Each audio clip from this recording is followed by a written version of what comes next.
Good evening and welcome to the Town of Barnstable Waterways Committee meeting for Tuesday, April 23rd. President, we have from the town, Jay Horn, the Deputy Harbor Master, Brian Taylor, the Harbor Master, Alicia Luzon, the Administrative Assistant, and all members of the committee are present, including Peter Cross, Greg Egan, Todd Willantis, Gary Shramick, and myself, Paul Everson. Before we get going, I just have to note that tonight's meeting is being recorded and broadcast on Channel 18, and in accordance with Mass General Law 30A, Section 20, I must inquire whether anyone is taping this meeting and to please make their presence known if so. Starting with tonight's agenda.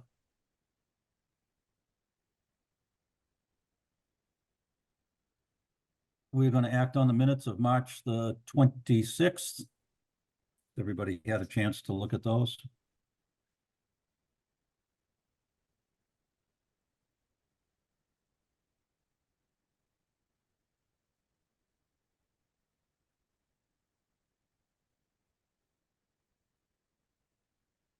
I move we accept the minutes of March 26th, 2024.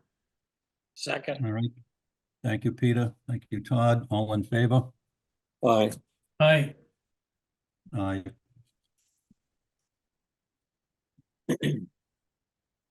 Okay, I didn't hear anybody opposed. Okay, hearing none, thank you. Next, we have a notice of intent, the Hyannis Harbor Tours Incorporated, Murray Scudder, 220 Ocean Street in Hyannis. Map 326, parcel 69, 77, and 1001. The applicant proposes to perform maintenance dredging by mechanical means. Dredged material will be transported by barge to the dockside marina and EEP water pollution control for dewatering site. After dewatering, the material will be transported to an upland disposal site. Jay, you have something on that? We discussed this a little bit last meeting. It's a moot point right now. The dredging has already started. They're working on it right now. It's at the High Line Terminal. They should be wrapping it up shortly. Okay. But Mr. Chairman, if we could do the mooring appeals first before we get into the other NOIs, we could help a lot of people out here. Okay, sure, let's do that. So jump forward to our mooring appeals. First one we have is Jeffrey O'Neill, Hyannis Port, number 158. Mr. Deadline permitted since 2018. Good evening, everybody. My name is Jeffrey O'Neill. I appreciate getting on the agenda. There's no other way to say it, but I thought I had done it and I didn't do it and didn't close it out. So calling or joining tonight to ask for leniency. The mooring itself was originally my grandfather's and passed to my father and now on to me. And I'd like to request any sort of another chance, I guess, if possible, to straighten this out. Okay. Mr. Cross, would you advise Mr. O'Neill as to our procedures? Mr. O'Neill, as the history of this committee has been, this is a one-strike league. You can make amends with the mooring officer and get caught up to date, and don't come back. Make sure that you put it on your calendar every year so that you do it faithfully. With that, I move that we approve this for reinstatement. Second. Thank you. All members in Mr. O'Neill, favor? Mr. O'Neill, do you have any questions or comments about what I just said? Other than thank you, no. Okay. Okay, thank you. And the next one, John Healy, Central River, 14A, Mr. Deadline. Son of the same name is assisting his father due to health issues, and they've been permitted since 1999. Do we have Mr. Healy?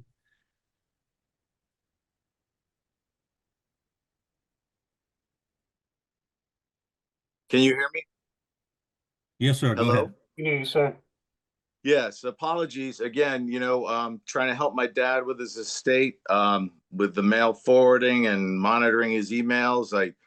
I thought I had done it when I had filled out the permit for his dinghy at the dock, but again, I don't know if I could plead the fifth. I don't think that's the reliable one, but having listened to the previous one, I know one strike is all I would need, and I can assure you this would not happen again. I think I spoke to Pam in your office about doing a transfer of ownership, so I would have a little more connectivity to it. Okay, thank you, sir. Jay, any previous misses? No, no. If you guys approve it, he's all set. He's just got to get in touch with me and we'll take care of the paperwork. Move to approve. Okay, all in favor? Aye. Aye. Next one up, Kaylee, Erin Carroll. Is that Hi. Prince Cove? Yes, that's me. What's the deadline? I Permitted did. since- Yeah, go ahead. Sorry. It was a big misunderstanding with my husband and I. We both thought that we had taken care of business and we didn't, and we're angry at each other for it. But this is our first offense as well, and we've never been late on it. We're like right on top of all of that because we love Princess Cove and where we are and our little boat, and our kids love it. So hopefully you'll take pity on us as well, and we will never be back here again, I promise. All right, thank you. And you heard Mr. Cross' explanation I about did, this being a one strike. yes. I hope your 100%. marriage survives. Thank you. Okay, Well, with me too. members' approval, that one will also be okay. Next up, we have Sarah Norton. East Bay missed the deadline, newly permitted from the wait list in October of 2023. Yes, hi, my name is Sarah Norton. Much of the same. It's been a busy season in life. I've been taking care of some parents with health issues, and the boat was transferred to me from my husband, and I've also got an angry husband. Wasn't sure about the deadline. I know there were emails and stuff, but I was busy kind of tending to family issues and kind of wasn't reading through everything as clearly as I needed to. So it will be on my calendar, but I kind of thought I had until the next October to renew. I didn't realize it was a yearly thing. So now that I know, it's going on the calendar, and we hopefully won't see you again. Okay, to fine, approve. as long as you reach out to the harbor master's office, Deputy Harbor Master Horn, and take care of things with members' approval on this one, we'll recommend it. Move we approve. Next Thank up, you. Appreciate it. we have you're welcome, James W. Crowley, missed the deadline, permitted since 2003. We have Mr. Crowley. Yes, hello. I must apologize for the late filing, but at that time, both myself and my wife were in the hospital, and we were receiving a glut of mail, and somehow or other they noticed to renew, got lost in the shuffle, and before we know it, the date had passed. So it was strictly an overlooked, and if I'm given an opportunity to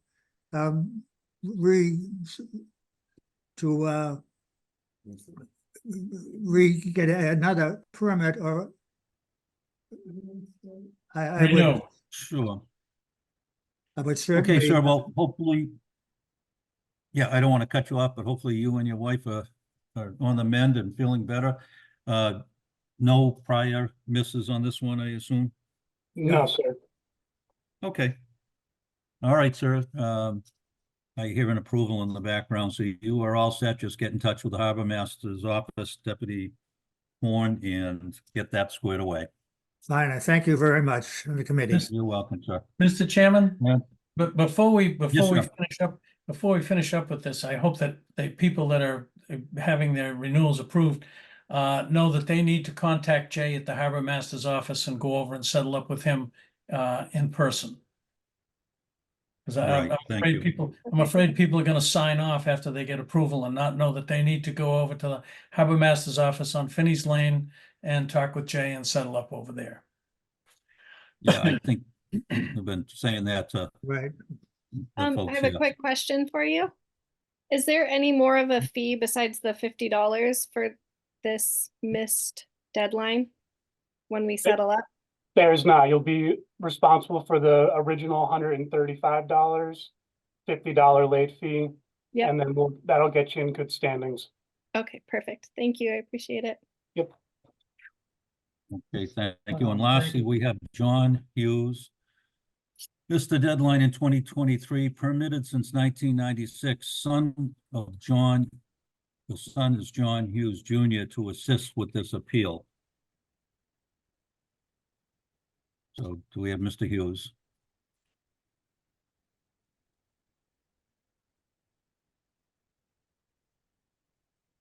Jay, can you give us background on this one?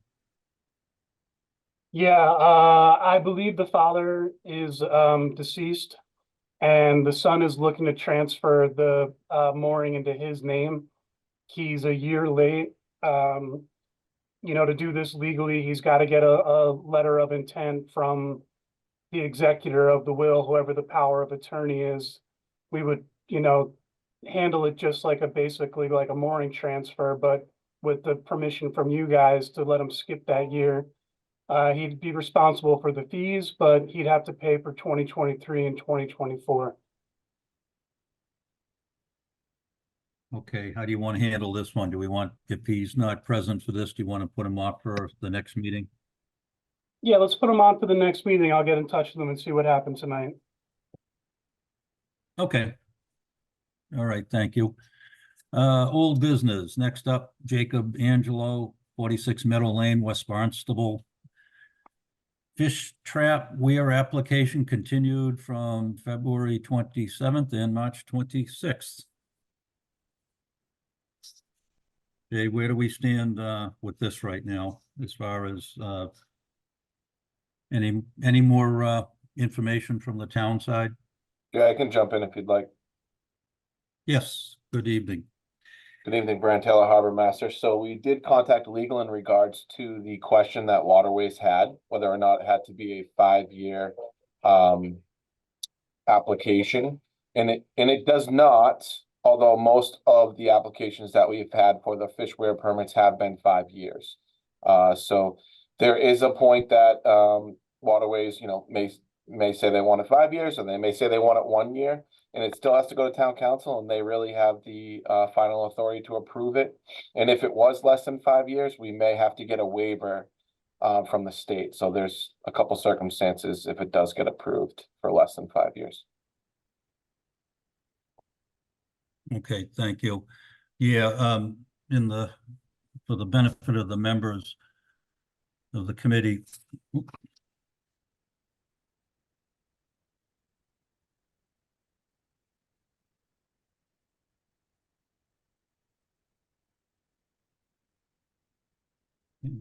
I'll put them on 132 at Bank of America.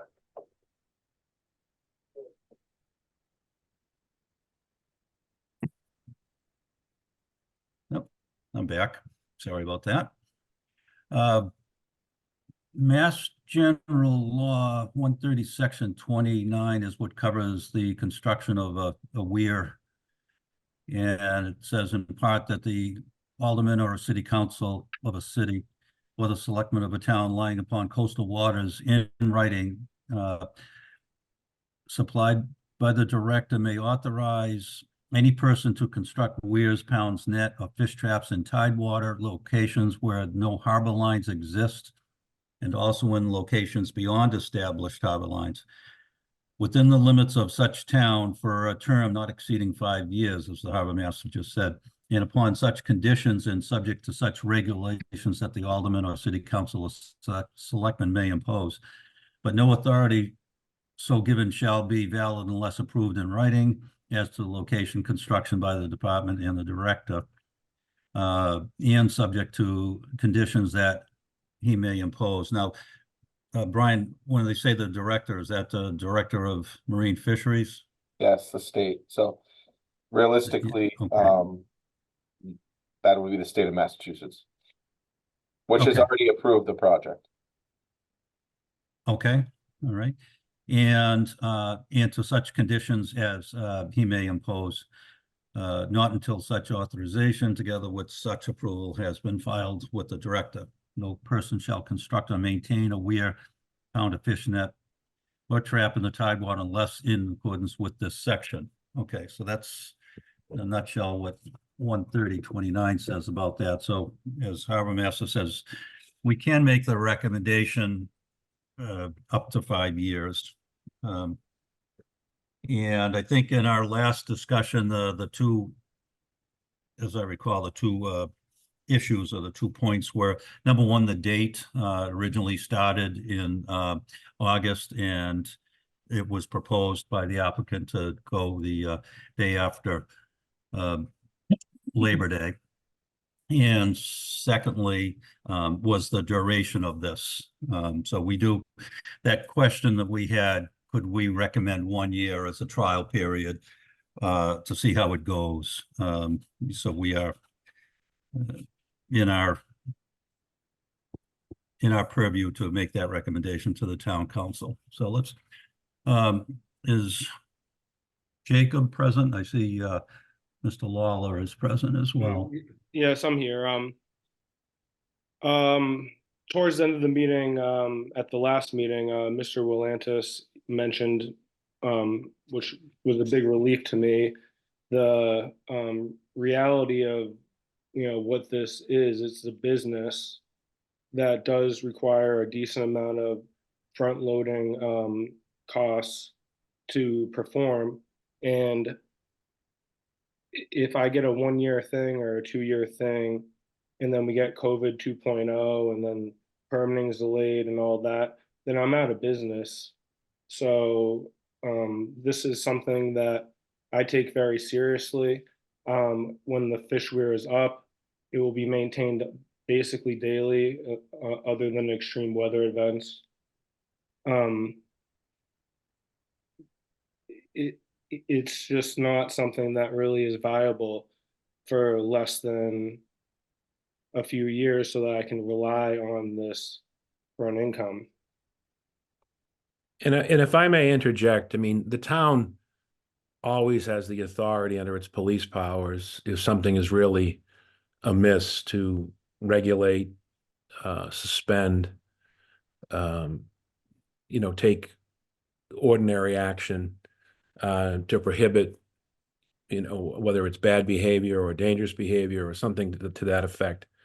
I mean, the town has significant, and when I say police powers, I'm not talking about the Barnstable Police Department. I'm talking about those powers that are given to the town council. And as Jake indicated, the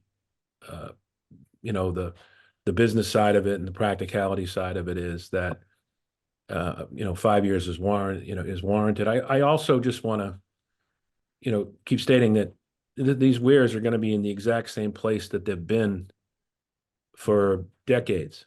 And the only difference is there's the change of months from the beginning, from the spring really to the fall. I know that Labor Day technically the September 21st, but Cape Cod, I always look at the, whatever, at the end of Labor Day as the end of summer. And while I'm speaking, I also want to address that some people talked about previously about dates. Now, the key thing about Labor Day is that even private schools, public schools now go to school and start school before Labor Day. And there was talk about kids and boats and safety. Well, if we can start this the Monday after Labor Day, that the kids are in school, certainly Monday, or in the case of Labor Day, Tuesday through Friday, and then the following week, Monday through Friday. And that the only time anybody would be on the water would be either 1 or 2 weekends before September 15th. Also, anybody on the water at that point in the season is, even though their kids are going to be have had an entire season out there, and certainly listening to the good people in the yacht clubs who really do are out there trying to teach kids sailing, they're very well aware of the location of the fishware, and certainly can, for those 1 weekend or 2 weekends in September, direct the kids to be sailing in an area away from the weir. There's no, you know, there's been a lot of people here who have spoken, that have skin in the game with Hyannis Harbor, and they're very conscious of what's going on. So certainly those sailing clubs, if there's a small regatta after Labor Day, when there's not a lot, can make arrangements that anything there is going to be away from this particular area. And because it takes a long time to set up, and because of the nature of the fish migration, that 2-week time period is very critical for the business end of what Mr. Angelo is proposing. So I think that the move from August to after Labor Day, was sound, and I think the recommendation to do it was sound, because then you're right in the heart of summer, kids on the water 7 days a week. But that's not the case now for this time period. Thank you. Okay, thank you. Input from members. Let's start. Peter, what are your feelings on this? Excuse me, I'm looking at the calendar. Oh, the last time we discussed this, and I'd like to put this to bed tonight. The last time we discussed this, we talked, I think we settled on September 15th as a start date, did we not? No, it was suggested. Or was it proposed? Yeah. So if we can do September 15th, I'm in favor of it. Mr. Cross, if I might, that 2 weeks of September 15th, again, the kids are, during the weekday, no one's on the water. Well, I am. And it's just, with the fish migration, the time to set these things up. At the last meeting, you approved you made a motion to approve the application as is, verbatim. And then it was moved on for the legal discussion. Which would be the day after Labor Day. You made a motion to approve it at the last meeting. And just remember, like this year, Labor Day falls very early. Labor Day is the 2nd. This year. But remember, in 2 years, Labor Day, I think, falls on the 7th or the 8th. So this isn't, Labor Day is not always on September 1st. More often than not, it's later than the 1st. It's into the, and that's, and so some years is only 1 weekend is affected, not 2. Where, the difference between Labor Day and the 15th. So, again, I think that the 2-week period is really critical, because it takes a long time to set these things up. So if he can't be on the water till the 15th, you're not looking to him fishing for well into the September 20s. And then the weather, weather dependent, storms, all that other matter. The whole purpose of this is to catch the fall migration, which is in the beginning of September, is a very big part of that. So the move from August till the day after Labor Day, that Tuesday after Labor Day, is a big deal. And I would ask the board to consider the date as proposed. Okay. Greg?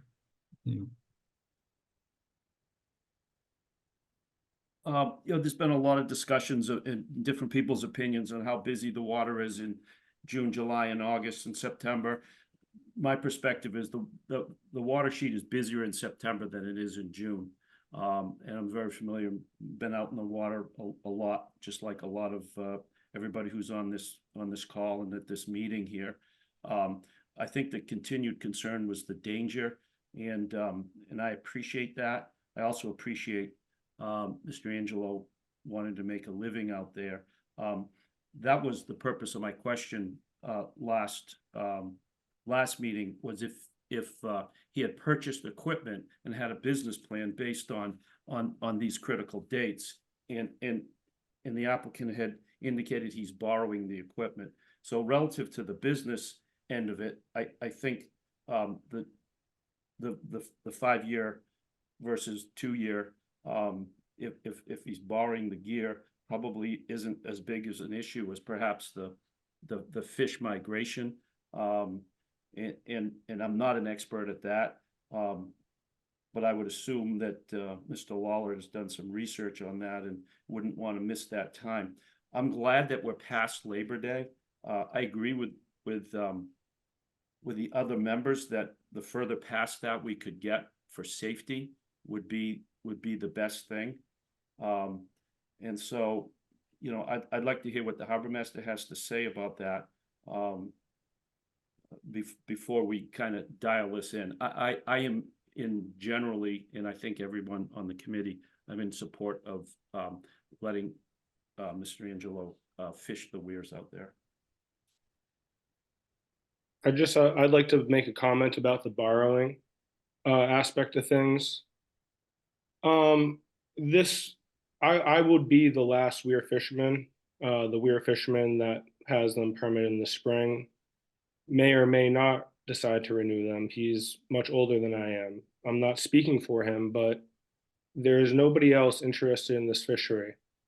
And the materials I'd be getting and have already acquired have been from fishermen from Long Island to Chatham, because this is a dying fishery, not for any other reason than there's not a lot of people willing to put themselves through it.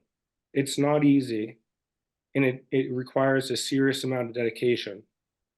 So, you know, when I get old timers, you know, offering the equipment for a low price to see this fishery continue, and you say I'm borrowing it, it's a little offensive to me, if you don't mind, you know, because this is not endangerment to anybody. I'm trying to utilize changing circumstances in the environment, because I know that when I was a kid, and I'm only 32, the water looked significantly different than it does now. And I can only imagine what it looked like when you guys were kids. I can only imagine what it looked like because I hear stories. So that's what I got to say about the bar. There was no offense intended. I was just recapping. Yeah. The purpose No, of my question and your you response. just, but to go get the equipment, to go to Long Jake, Island, Jake, I think, you know, it does cost money. It does cost money. Mr. Egan was, Jake, hold on, let me talk, Jake. I think what Mr. Egan was talking about was a cost-based analysis, not the extent of your passion for this industry. Yeah, no, like I just don't know what my hands Jake, and my knees cost. Jake, let me talk, okay? No. But I just getting there. I think, you know, the board is expressing that their balancing act. They've indicated that they are in favor of seeing this fishery continue, and we're trying to come up to some type of compromise as to, with respect to their concerns on, you know, waterway traffic. And I would agree with Mr. Egan in part and disagree with him in part about the traffic. As he knows, I've been running into docks in his area for close on 60 years. And my experience is that this early September is certainly busier than May and early June. But, you know, these weirs are in the water up until the 1st of July, and that last week of June, I would suggest, is probably busier than the first week of September, in my experience. The week before the 4th of July, everybody gets their boats in Labor Day.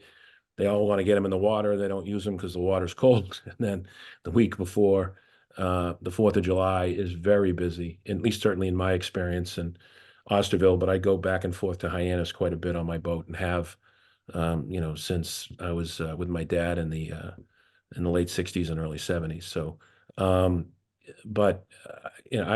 I certainly understand what the board is. I think that, maybe, I mean, the only other thing I could think of would be if you wanted to come up with a stagnant date, because Labor Day does move, but I think we would ask that it be somewhat closer to September 1st and the 15th, maybe a compromise on September 10th or something to that nature, if the board is so inclined. And we still would prefer. It wouldn't be worth it for me. If you want to do September, we can just kill it right there, because Okay. You know, this is what we had a motion to approve the application as was. Hey, Jake. And then it got reverted because we had concerns about pulling it back in case there was an emergency. And now we know that there is ways to do that in case there is an emergency. So I'm just trying to understand why we're talking about changing it. That's what we came back for, was just that one stipulation, is whether we can or cannot.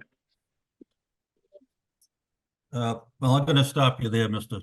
Angelo, that there was a discussion, there was a motion proposed, the motion was withdrawn for further information. Whether we could go from 1 year up to 5 years. And so that there was discussion, but there was no motion. I mean, we want to work with you, but please, listen to your advice of your counsel too. So, let's see. Todd, you want to weigh in on this one? I think pretty much everything's been said. The safety concern is and remains to be my primary focus. I wish Mr. Angelo the best of luck in the fishery. I hope it does go through. I do have some concern. I trust Mr. Lawler's expertise and opinion. But if there were, if it did become an issue of public safety, it would be awful nice if the board had the ability to review it on an annual basis, even under the guise that it was a 5-year permit. I think I'd feel a lot more comfortable with that.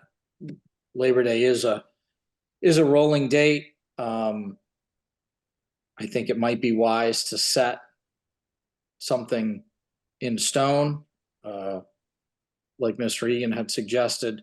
I think the latest one I saw in the next 5 years was the 7th. So maybe the 8th, maybe the 7th, so something along those lines. If it offers a line of peace to everybody. Again, I'm in favor of it, but there's a safety concern that we can't get around. And hopefully there's nothing that ever happens and this conversation becomes a moot point and Mr. Angelo has a very successful business, but would be remiss if we didn't at least acknowledge that it is out there and it is a concern. Hey, Brian, can you weigh in on your opinion on the dates with regards to safety on the south side there? Sure. This is a tough one. I mean, what I can tell you is what I first look at, is it safe? Is it legal? And then the next points here are my job is to have a balancing act between recreational boaters and commercial fishermen. I mean, we have some locations you can consider unsafe throughout the state of Massachusetts that are surrounding commercial fisheries. That doesn't mean that they don't occur.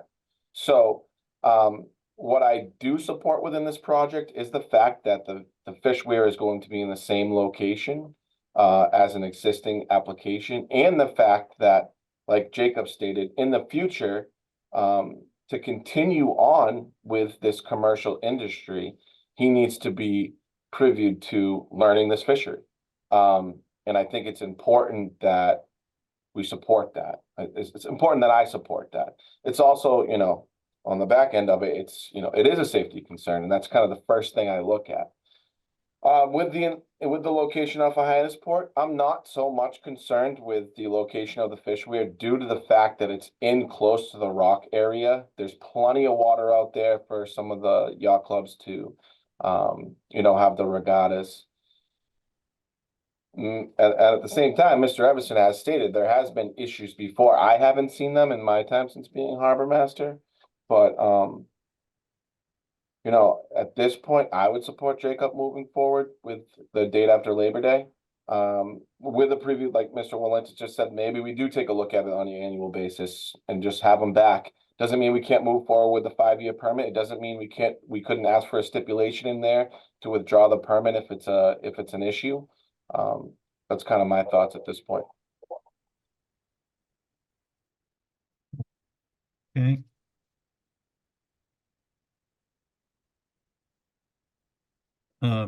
Any other input?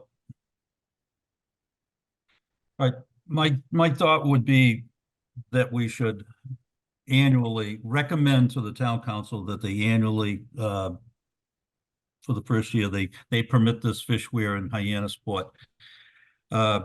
Commencing on the 8th of September with the recommendation for 1 So year really, application to be reviewed for extension annually as to dates after Labor Day. after Labor Day, I would say it just have to be the day after Labor Day, basically, because, well, I guess does everyone want to pull up like a calendar and stuff and really analyze it? Because if we're just talking arbitrarily, what the concern is about the weekends mostly. No, Well, it's not is this- arbitrarily because Labor Day this year is on the 2nd, the 25th, it's on the 1st, 26th, it's on the 7th, 27th, it's on the 6th, and 28th, it's on the 4th. So Just I'm point just of order, trying to Mr. Chairman, real quick. So was that a motion? So we can discuss it? I would second I it. have not put that into a motion, but Okay. that's my thoughts, and I'd like to kind of Okay. frame it along those lines. If anybody wants to amend that, certainly. Thank you.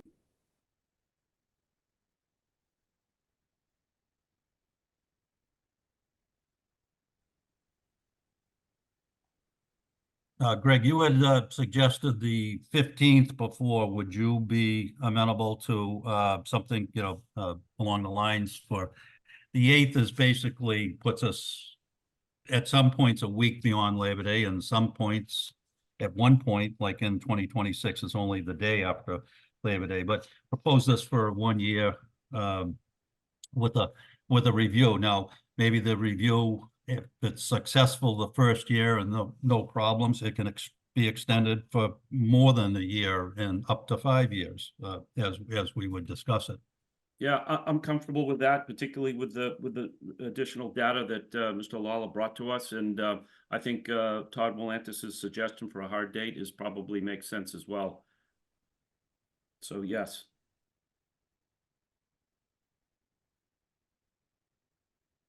Okay, any other discussion from members?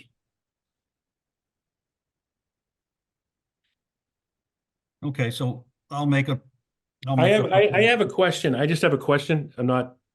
Is there the Yeah. ability before the 8th to do some installation, that would not interfere with, is there an ability to do some prep work there or things like that?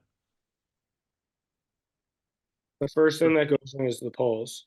Okay, never mind then. I didn't know that. Okay. I mean, what about like a yearly review based on the first year? Well, I mean, there hasn't been a concern yet, and I know we're just trying to anticipate some kind of concern. But what if we just did the day after Labor Day and did a yearly review, and then if there was some serious circumstantial problem, then we can address it then. But physically, these are 30-foot poles, and I gotta take them from land and bring them down to the water, and then drag them out there, and then drive them in, and then go back at net and come back, put those out there. And if the poles are not in the right place, I got to change where the poles are, etc. It's not just like taking my traps out there and throwing them off the side of the boat. It's a serious situation. I have to get 2 or 3 guys in line. I have to convert my vessels into this business.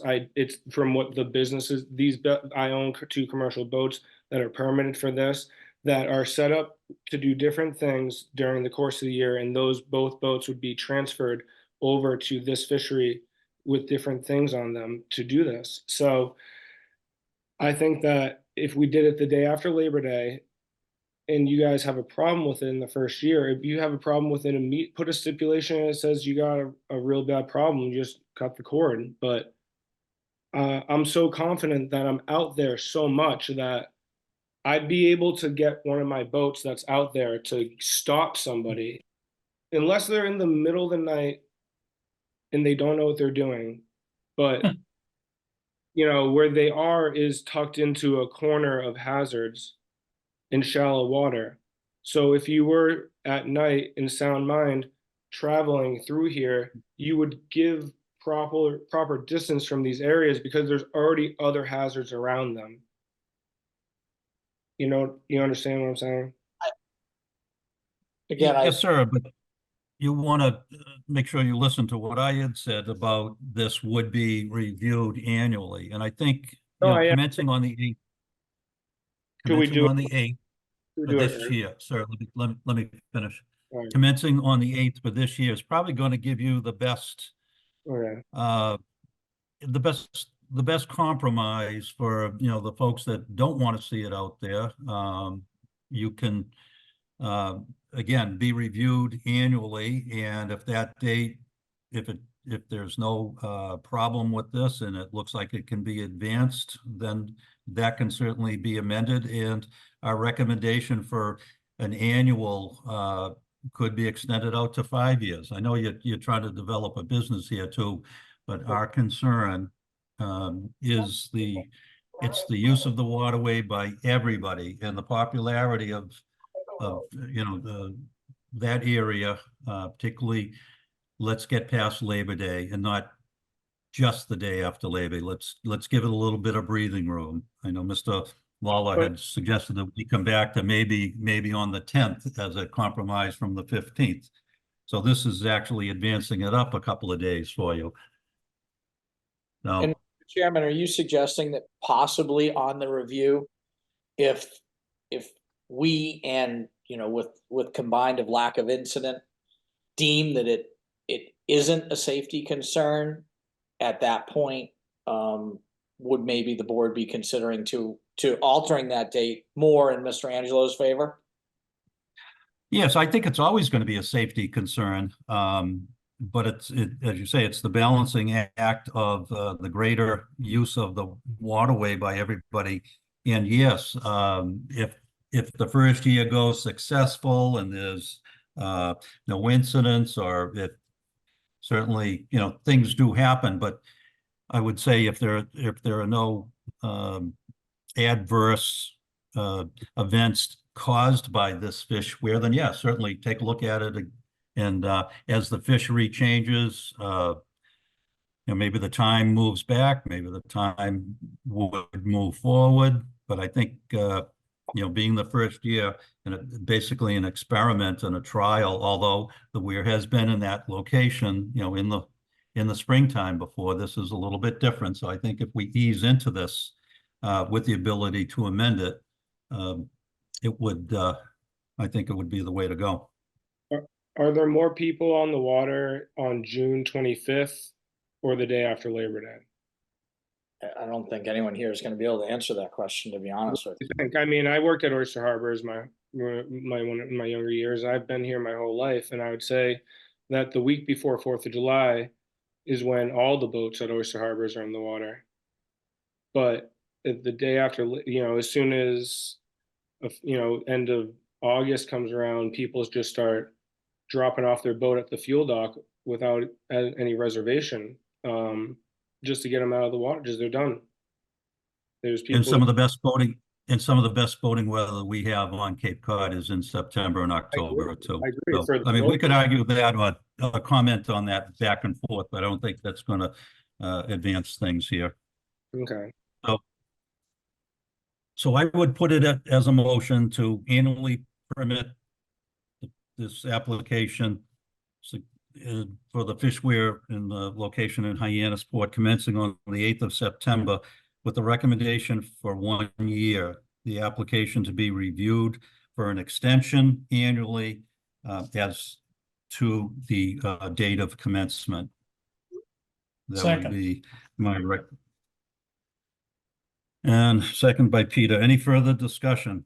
Just Brian Taylor, Harbor Master, before we get too far along, it's just two applications here. So one is for Hyannisport and there's one out in front of Weano. So you mentioned Hyannisport.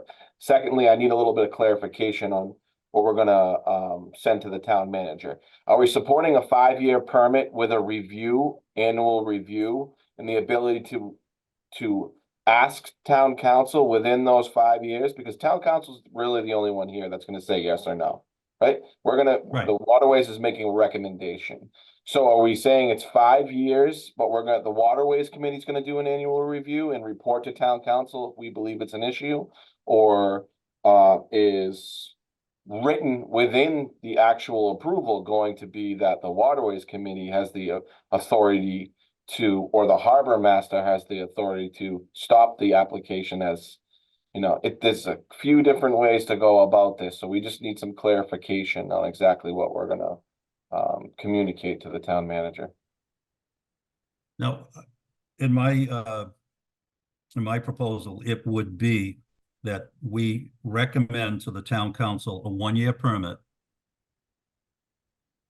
and to be reviewed after 1 year, and we would provide our recommendation for the extension of it annually and to include dates and duration. So it could be up to a 5-year. We would say, fine, nothing after the first year. Let's go ahead and recommend another year or 2 or up to 5. I think that's we're in our purview to recommend that to the town, because the town is the one that the town council, the way I read that statute, they're the granting authority. We're the advisory committee to that. Okay, just wanted to make sure we're all on the same page with that. Okay. So who was the second on that one? Peter, Me. thank you. Okay, any further discussion? Okay, so Peter in favor? Yes. Okay, Greg? Yes. Okay, Todd? In favor. Okay, thank you. And Gary? Yes. Okay, and myself. Okay, that'll be our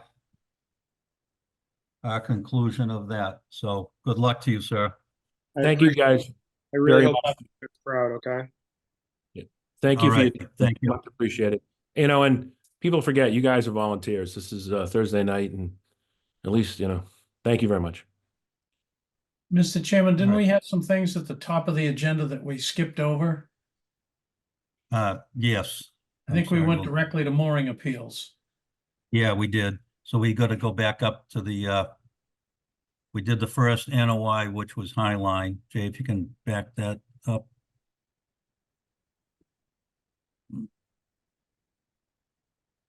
That's right. We're on to the second NOI now, Mr. Chairman. Okay, so we got to pick up the second NOI. Nikki LaRiviere Trust, Gerald Kashuk, trustee, 188 Bayshore Road. Map 325, parcel 85, applicant proposes removal of existing shorefront protection, replacing it with a properly designed short rock revetment. No work on the dock, no dredging is proposed at this time. Yes, They can have- you hear? This property is located in the Fish Hills mooring field. I took a look at the plans. There's a existing little stone structure right here. Looks like they're just trying to reinforce that with a better wall. I don't see any concerns for navigation here. Okay, we have a gentleman from Shorefront Consulting. Yes, can you hear me? Yes, go ahead, sir. Yes, yeah, all the work is above mean high water. There's just kind of a mess of stones that people have put there over the years. I'm sorry, can you just state your name, sir? I'm sorry, Mark Burgess with Shorefront Consulting representing the applicant. Thank you. You're welcome. Yeah, so over the years, I guess they've just piled stones there and there's telephone poles. It's a mess. So he wants to take all that out and put a properly designed revetment in there. It won't be any higher than what's there. So it's just replacing one horrible structure with something organized and proper. And yes, it's all above the mean high water line, 77 feet. Okay, But no work on the dock is proposed, no dredging's proposed, nothing in the water. all right, thank you. You're welcome. Input from committee members?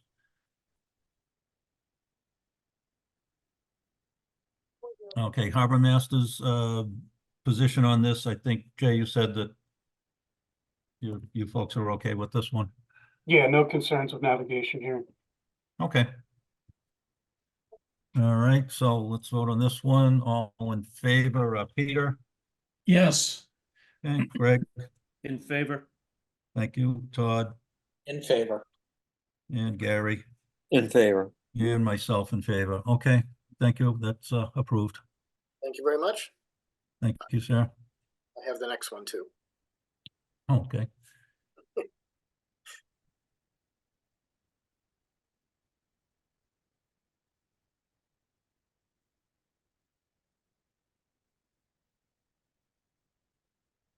Okay, I'm flipping between screens here. Do you have the description on this one? Yeah, let me pull it up for you.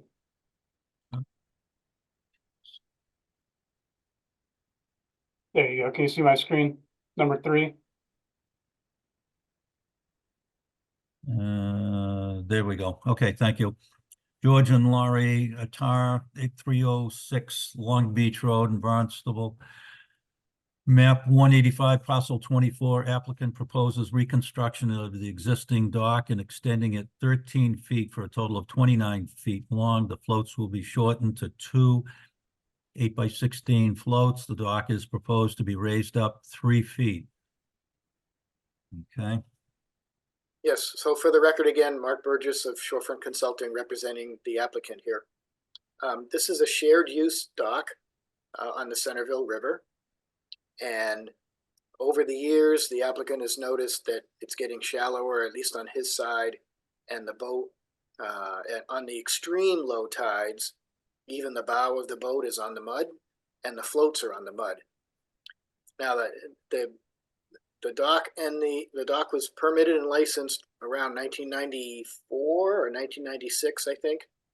So all that's good, but he wants to extend a little bit more further out so we can get the boats in deeper water. And so the floats don't ground. So the way it's designed right now, yeah, the dock gets extended, but the floats get shortened. So the total distance that the very end of the float would be going out is only 9 feet. And I wanted to draw your attention to the fact that this float is perpendicular to shore and not parallel. So the 2 adjacent docks are just about in line with this one. And for instance, if they had a 9-foot or a 10-foot wide boat, everybody would be in line because your width calculations are based on also the width of the boat there.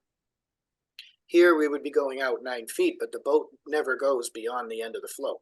And the motors are out there because they're parked stern out or bow in, if you will. So I ran the calculations in accordance with the regulations based on the mean low water to mean low water distances. My calculations yield that we could go out another 9 feet and be in compliance. The dock gets reconstructed. It's going to get raised up 3 feet for more clearance over the marsh. Lateral public access, according to the 1996 license, was provided by going up. There's a revetment, a small revetment on this property too. They would be climbing up the revetment, going around the dock and then back down again. By raising the dock up 3 feet, we have 5 feet to the underlying structural member, so lateral public access can be provided along the shore without climbing up into the yard. They would go under the dock, as Chapter 91 suggests. There's no dredging proposed. There was a small band of shellfish found around the mean low water line as you're looking at the photo here, on the left side around mean low water, and then a little further out, about 13 or 14 feet out from mean low water, there was another band of shellfish. That was the majority of them. And out there, beyond about where the float is, there were one or two spots showed some shellfish, but it wasn't loaded or anything. I had conflicting maps on the shellfish value areas, and somebody might be able to help me, but the first one I looked at, it was all yellow, but then I found another one that it was red. So I think it's area value 6. So that requires 30 inches of water under the boat. And so the bigger boat that's there is a 28-foot whaler. It draws 22 inches under the boat. And then the other boat is just a 17-foot, it's not a whaler, what does she call it? Edgewater. So that draws like a foot. I think that's all the information I have for you, so I'm happy to answer any questions. Could we zoom? Sure, the do we have picture in? anything superimposed on here where it would show the proposed pier? Only in the in the plan. The plan shows that. Jay, can you bring that up? I can. Unfortunately, the quality is not great, but I'll show you what I have.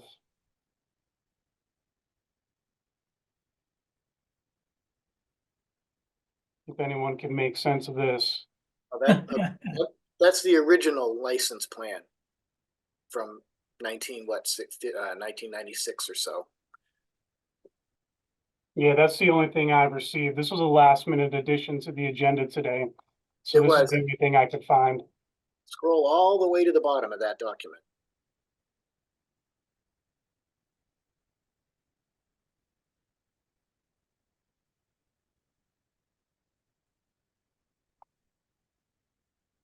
You're getting warmer. There's the shellfish results.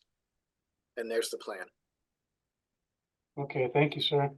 You're welcome. And I want to say, I just filed these today, and to have them on the agenda the same night is absolutely awesome and amazing. I never expected that, so it's a very, very pleasant surprise. And thank you for doing that.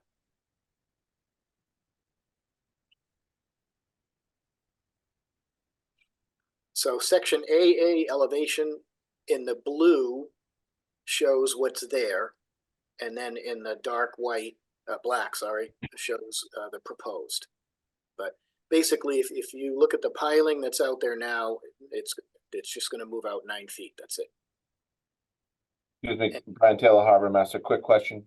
What's the purpose of the recommendation again? Is it due to the depth underneath the vessel? Yes. Okay. And the floats. The floats are aground at low tide. Okay, so again, it's the depth underneath the vessel and the floating structure. Correct. Okay. If you scroll up a little bit, you'll see the bird's eye view that has the two situations overlapped on each other.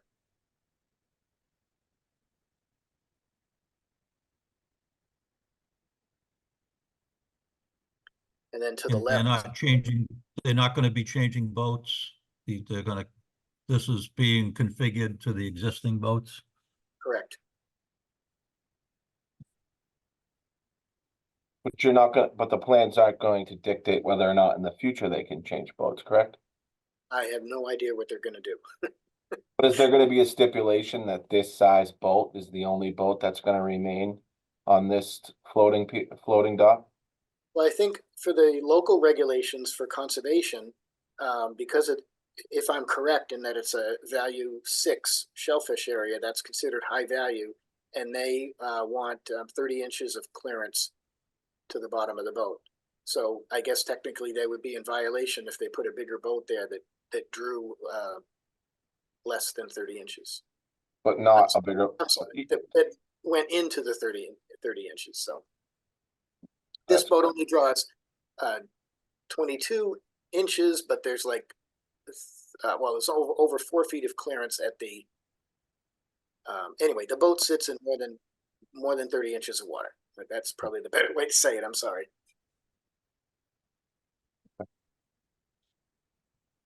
And to the left is an aerial view, and that's where you can line up the two other docks side by side. So imagine a 9 or a 10-foot boat docked on the adjacent floats, and we'd be out even with them.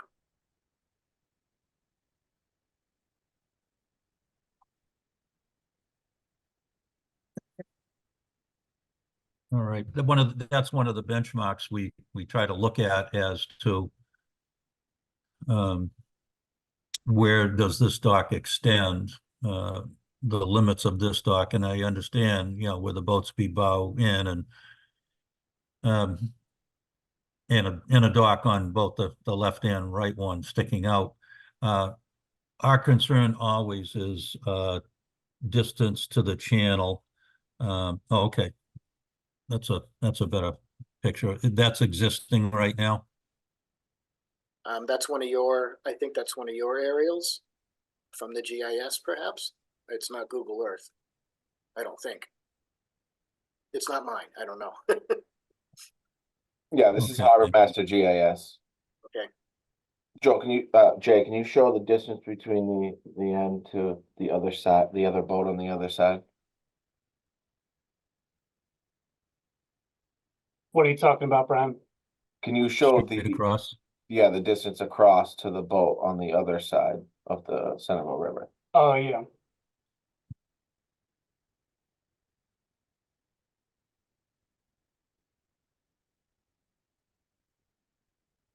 Okay. 92 feet, 93 feet. Okay. Jay, any chance you can zoom out a little bit so we can kind of get the idea? I know this is going up towards the McCarthy Landing, and okay, yeah. Boy, Yeah, McCarthy Landing's over here. yeah, Parcel number 40. Is that a mooring field in the middle? yes. It is, yeah. It's a series of docks. Yep. That must be interesting. It certainly is. Where's the channel? Is it shown on any drawing? Basically right in the middle of the river. That's the deepest water.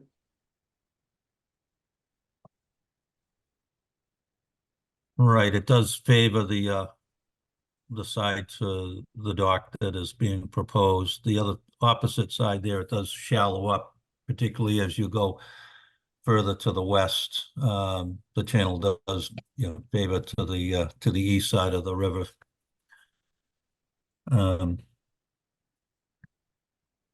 My concern is going any further out at this point. I mean, it's tight. It's tight all along there.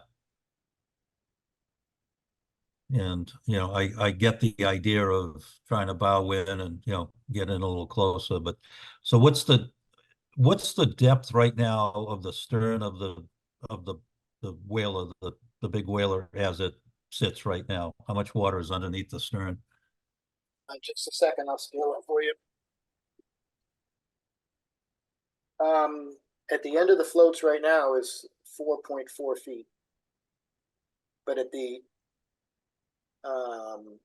if I measure 28 feet in from that point, regardless of where the floats are, just a second.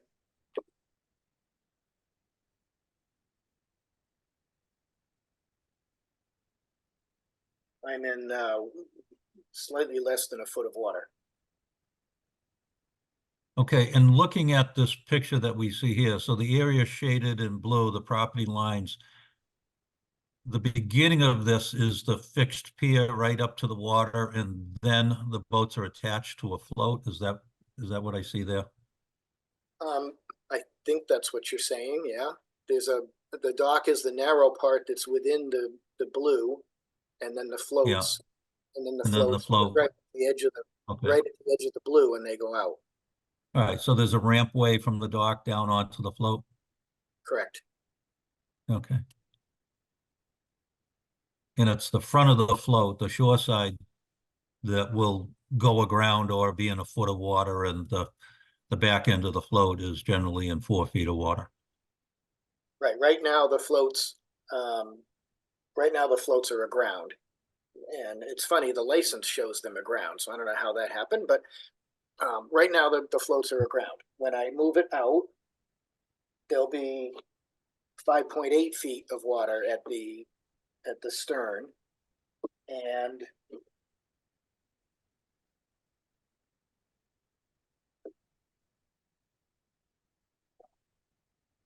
a little over 2 feet. A little over 2 feet, 20 sorry, a little over 2 feet, 28 feet in.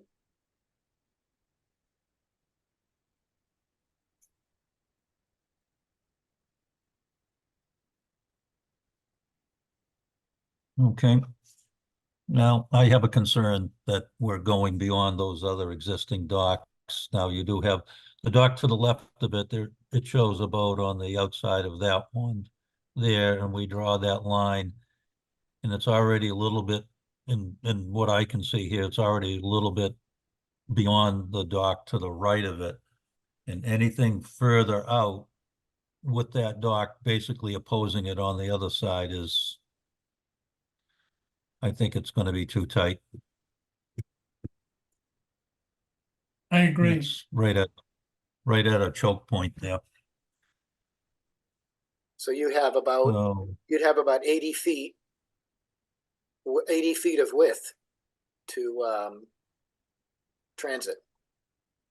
So how do they do it with the moorings upriver? The moorings essentially cut the river in half. right, Jay, can you pan up to the right?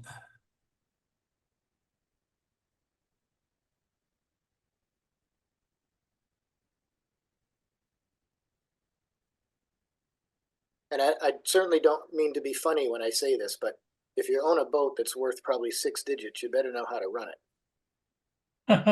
Yeah, unfortunately, that's not a qualification That's for not, that's purchasing a not the way it boat works. of 6 figures. That's why we're concerned, that's why we're concerned with the width here. Yeah, It's where even- the moorings are is this, where the moorings are in that section is wider than where this piece of property is. And most of the navigation occurs to the north side of those floats, or the northwest side of those floats, as well as there's a large vessel right next to this proposed parcel. I think it's one of the largest in the Centerville River. You have 2 of those vessels passing each other in that area could become an issue. I mean, frankly, I'm gonna be honest with you, I don't even know how some of these docks were permitted to get, and at this point, I would not support anything encroaching the Centerville River any more than it already is. So as far as the harbor master comments go here, I can't see our office supporting anything encroaching into the Centerville River channel whatsoever. I would say I'm surprised the applicant hasn't considered dredging.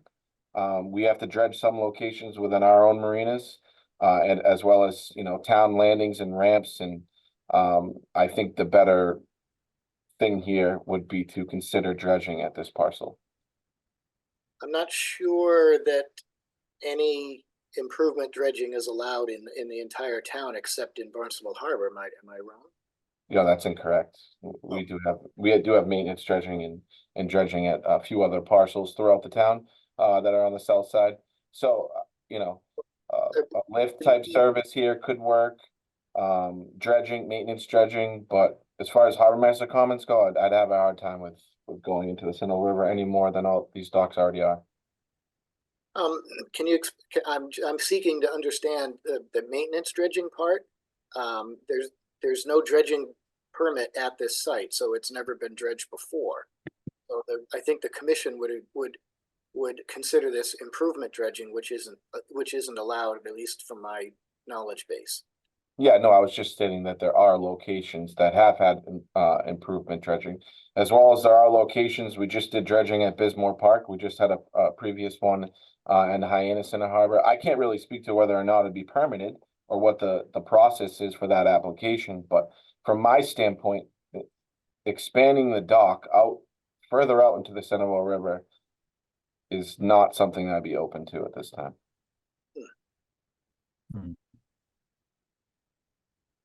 Okay. Do we have other member comments, or are we ready to vote on this one?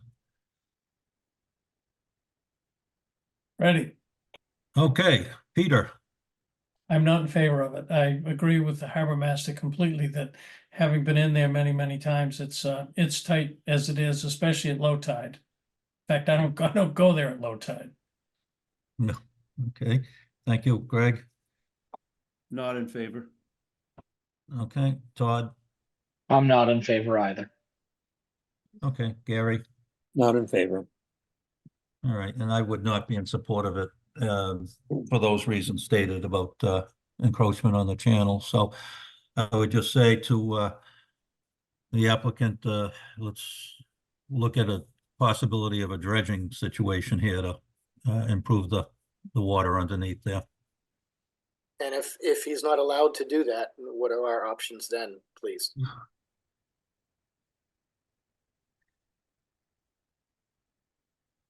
Well, you can always try that, come back to the committee with maybe another proposal, but again, going further out, where you have the existing 4.5 depth right now, maybe work on something with that.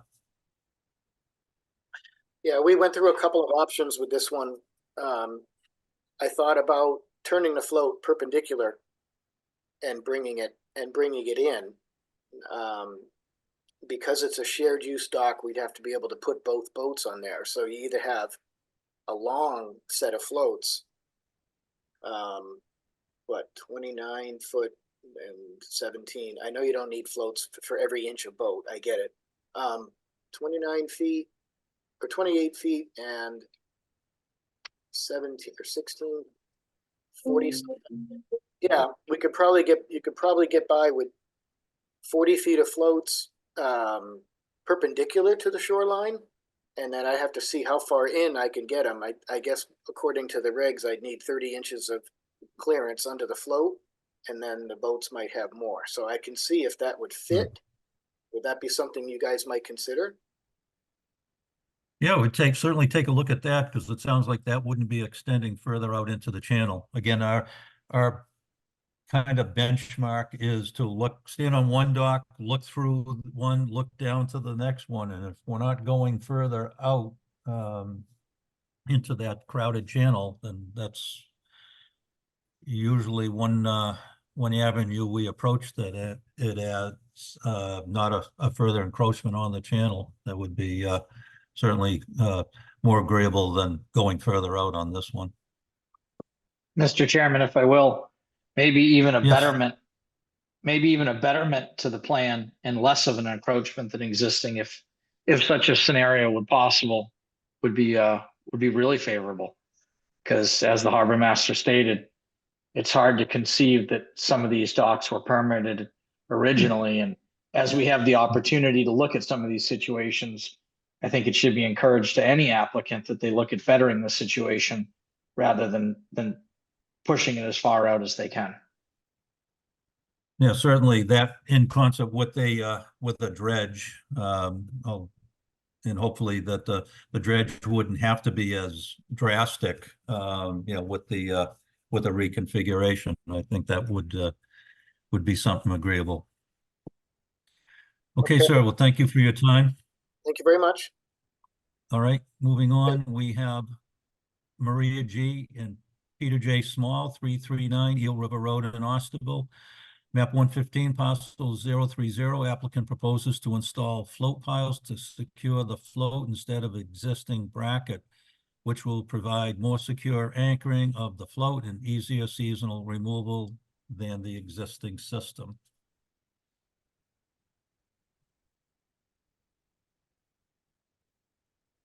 Yeah, this property is in the southernmost point in West Bay, right at the entrance of the Eel River. I took a look at the plans. There's no change to the structure of the docks. They're not increasing the size or anything. They're just simply installing these pilings. I don't see any issues with navigation here.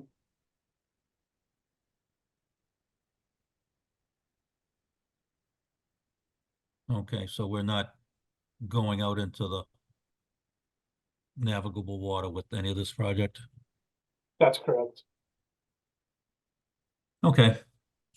John O'Day here from Sullivan Engineering Consulting, representing the applicants. And this float's actually on the inside of the L, so we're not going within 20 feet of being where the outside of it is. It's pretty straightforward, but figured I'd check in and see what else is happening in the world tonight. Thank you, Mr. O'Day. Always good to see you. Nice to be here. All right. Any concerns or comments on this one? If not, Peter? Yes, okay. Greg? In favor? You, Todd? In favor. Okay, Gary, In favor. thank you, and myself, I am in favor as well. All righty, Nice to see everyone. Um, Thank you.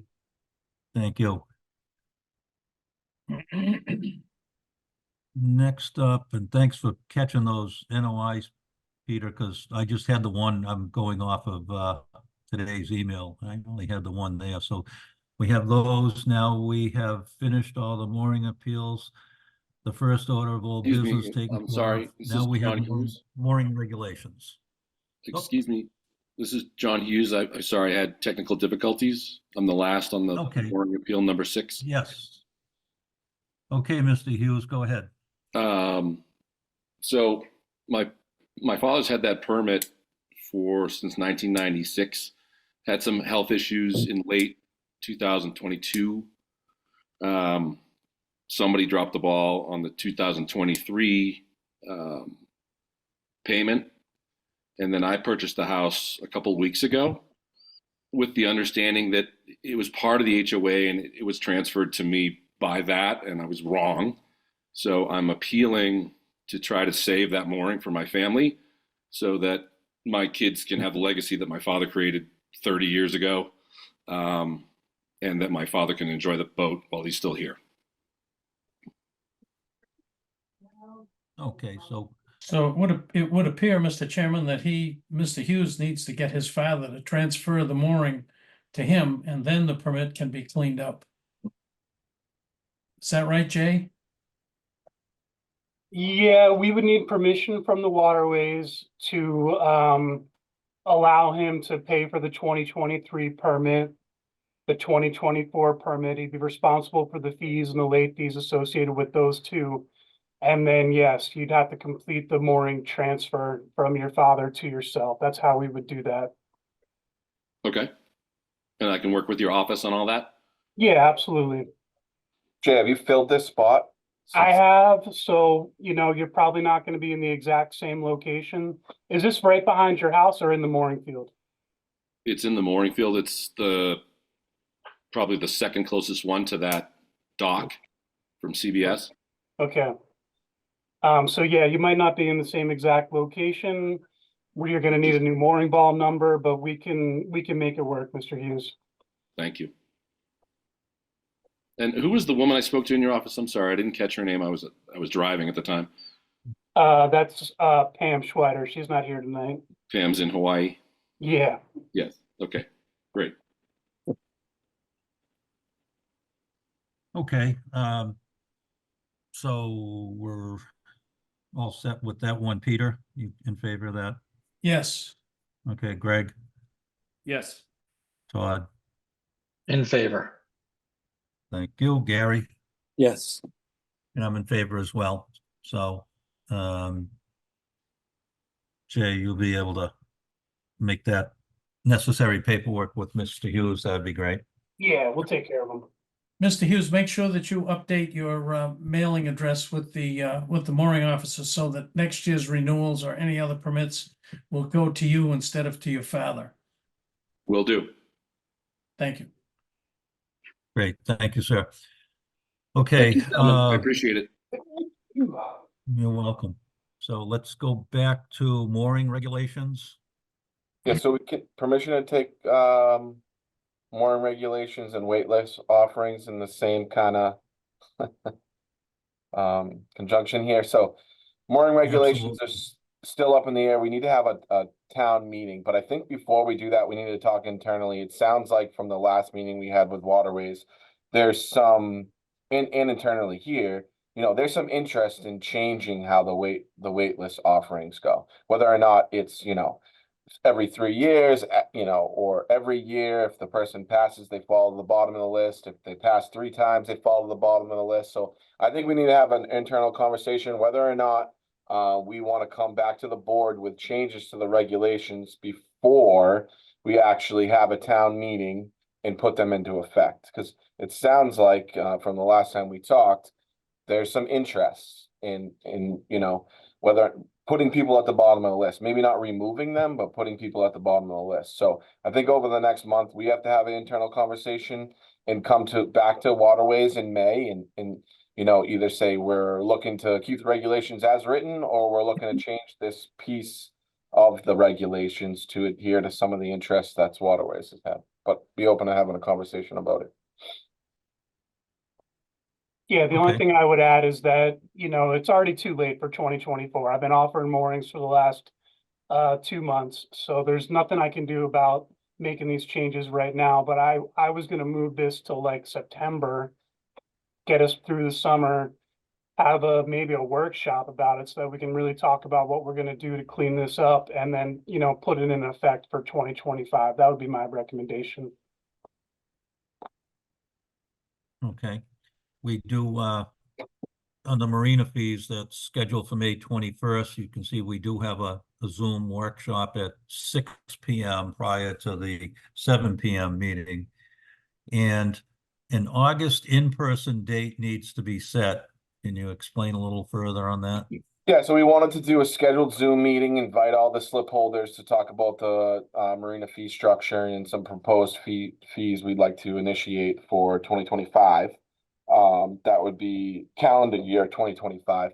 We'd also like to have an in-person meeting in August, so it allows individuals to come in.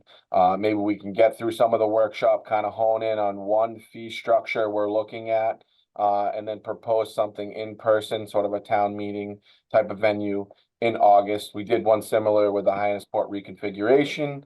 So that's really, what we're looking at to do in August. That would allow us enough time, September, October, it's got to go through legal. It's got to go to the town manager's desk. That allows us enough time to get everything in to the town manager and have another town manager hearing in order for the fees to change for that calendar year. So it just gives us a little bit of time. Sure. When do you want to set this August date up? Do you want to think about that? And Yeah, I think we talk about it maybe in the workshop. yeah, I was going to say on the 21st, maybe we'll come up for a date with that. Okay. That'd be good. Based on that And- timeline, can we look at incorporating the discussion on the mooring regulations? Because if we don't act on that, listening to that timeline, there's no potential changes for the 2025 year either. Yeah, that's what I was gonna say. I mean, we really want to have something set in stone by the end of August, due to the fact that we'll need to go back to legal, potentially back to a town manager hearing before it even came into effect for 2025. So August would be that time to do so. And if you'd want to, I don't know if it'd be too much to kill two birds with one stone, because one's marinas and one's moorings. But if Jay would like to have a workshop, I think it would make more sense to do it May, June, July, August, maybe even multiple, if you think it's going to take a little bit more time, Jay. But over the next course of the month, I think it really makes sense for us to talk internally, come back to the table with something, and maybe we can schedule something in May if we want to have a sort of a workshop or a public hearing on it. Is it within our purview to have a special meeting dedicated to that discussion? Sure. Yeah, 100%.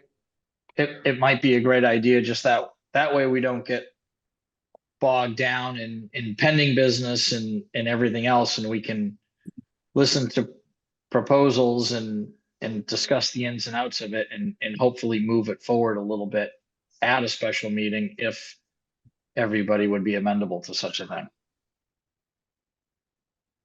Yeah, I think we should be able to do that. So, Brian, if you'd work on internally your thoughts and suggestions, and we can take them up at the next meeting and set forward some dates, for either a public meeting workshop. I think that'd be great. Okay. Thank you. New business, Tyler Huckemeyer, regarding change in plan for a slip held at Bismore Park Marina, vessel Isabella H. for 6-person fishing charters. I don't think we have them present right now. I know they were invited. I don't believe they're present. We can put this on to the next meeting. I'm not exact. I know the slips contract starts May 1st. Any kind of type of change of vessel like this, especially with it being per the marina regulations, especially with it being around a business, comes to the Waterways Committee. At this point in time, I support the operation that they have. I've taken a look at the vessel. It's going to fit in the slip and all that, but it does need to come to Waterways. And so we'll place them on the agenda for the May 21st, and I'll have another conversation with them to attend. Okay, thank you. No correspondence, anything further on the harbor master report? Yeah, we're gearing up for the season here. All the seasonal staff is going to be starting May 1st. The marinas are going to be opening May 1st. We started putting ATOMs in the water last week. Centerville River's done, East Bay's done, Africa to it is done. We'll be finishing up in the next couple of weeks with all the ATOMs. It's it's moving along. It's moving along quite well right now. The only thing I want to mention is if you have a small vessel stored at one of our town landings, make sure you have your 2024 decal on there. We're going to be going around checking all the small vessels first week of May, so make sure everyone is putting their sticker out there. I won't hold you guys up any longer tonight. No, that's good. Good advice for the renewing on those stickers. Okay, anything further by any of the committee members? And hearing none, I would entertain a motion to adjourn. So moved. Thank you, Peter. Second. Thanks. Okay, so our next meeting, reminder, we have that workshop at 6 o'clock on the May 21st prior to our 7 o'clock meeting. So we'll see everybody then.